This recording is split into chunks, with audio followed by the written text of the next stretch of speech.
저는 제가 신앙생활을 해온 수십 년의 시간들 보다 오늘 드리는 이 말씀을 통하여 제 신앙생활이 정리되고 확립되었습니다. 오늘 여러분들도 이 말씀을 끝까지 함께 하신다면 지금까지의 신앙생활보다도 더 확실한 신앙의 변혁이 일어날 것입니다. 인생의 긴 여정을 걸어온 여러분에게 오늘 이 말씀은 새롭게 다가오는 초대입니다.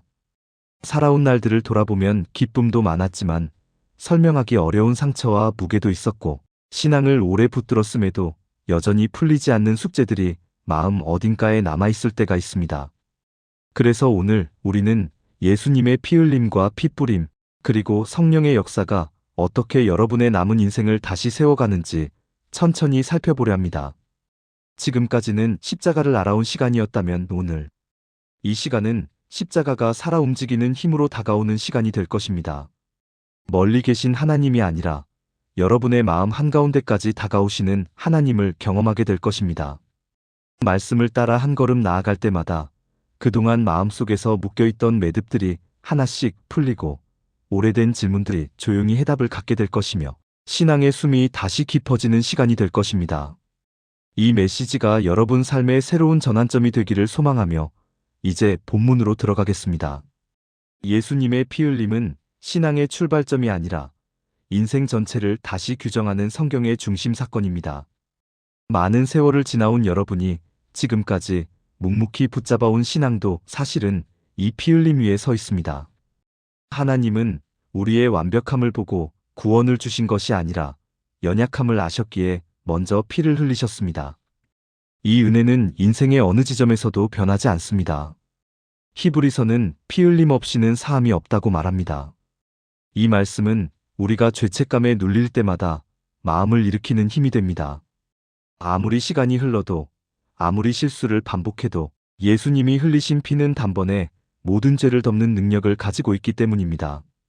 여러분의 과거와 현재 그리고 아직 오지 않은 미래까지 모두 포함합니다.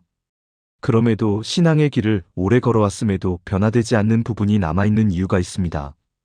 때로는 성격이 바뀌지 않고 오래된 상처가 계속 마음을 흔들고 누구보다 하나님을 사랑하는데도 삶의 힘이 약해져 갈 때가 있습니다. 이것은 여러분이 부족해서가 아니라 피 흘림 이후에 반드시 이어져야 할 또 다른 과정이 있기 때문입니다. 바로 피가 여러분의 마음 깊숙한 자리에까지 스며들어 실제가 되는 단계입니다. 피 흘림은 이미 이루어진 구원의 문이라면 그 문 안으로 실제로 들어가게 하는 힘이 따로 있습니다. 많은 성도들이 이 지점에서 신앙이 멈추는데 오늘 이 다음 단계가 열릴 것입니다.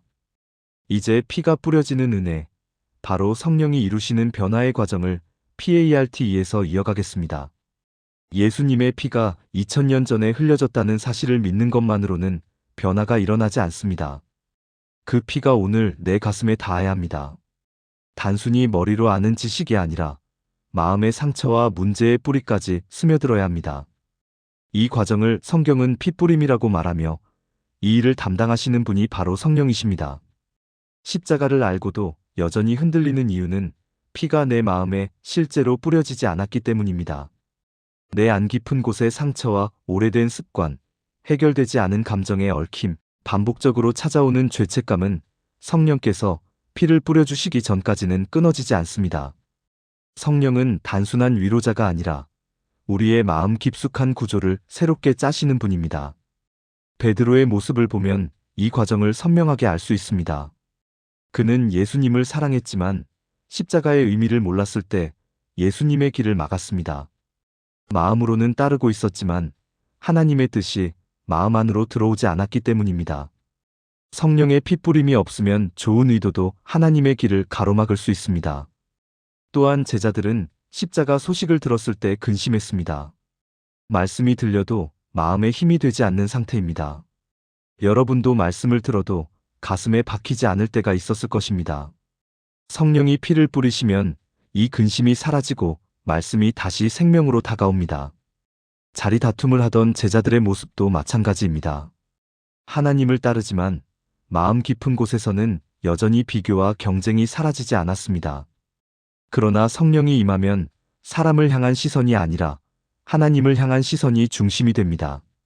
성령이 피를 뿌리시면 마음의 우선순위가 완전히 재정렬됩니다. 베드로는 성령이 임하자 완전히 새로운 사람이 되었습니다. 예수님의 십자가가 내 죄의 사건으로 믿어지는 순간 그의 영혼이 깨어났고 두려움이 담대함으로 전환되었습니다. 핏부림은 바로 이런 변화입니다. 십자가가 머리에 머물러 있던 지식에서 삶을 흔드는 능력으로 바뀌는 것입니다. 이제 이 핏부림의 은혜가 성령으로 인해 어떻게 완성되는지 PART 3에서 이어가겠습니다. 성령은 피 흘림과 핏부림의 결론이며 신앙의 실제가 되는 단계입니다. 십자가의 길은 성령에서 완성됩니다. 사도행전 2장 38절은 회개와 죄사함 이후 성령의 선물을 받으라고 말합니다. 성령은 선택의 문제가 아니라 반드시 이어져야 할 자연스러운 결론입니다. 성령이 임하시면 가장 먼저 십자가가 다시 살아납니다. 오랫동안 익숙해졌던 신앙이 다시 뜨거워지고 예배가 형식이 아니라 만남이 됩니다. 기도가 습관이 아니라 호흡이 되고 찬양이 노래가 아니라 고백이 됩니다. 성령은 우리가 잃어버렸다고 생각했던 첫사랑을 다시 불러내시는 분입니다. 성령은 상한 마음을 치유하십니다. 오랜 세월 살면서 남은 상처, 가정 문제, 관계의 어려움, 해결되지 않은 후회들이 마음속에 남아있을 때 성령이 피를 뿌리셔서 깊은 치유를 일으키십니다.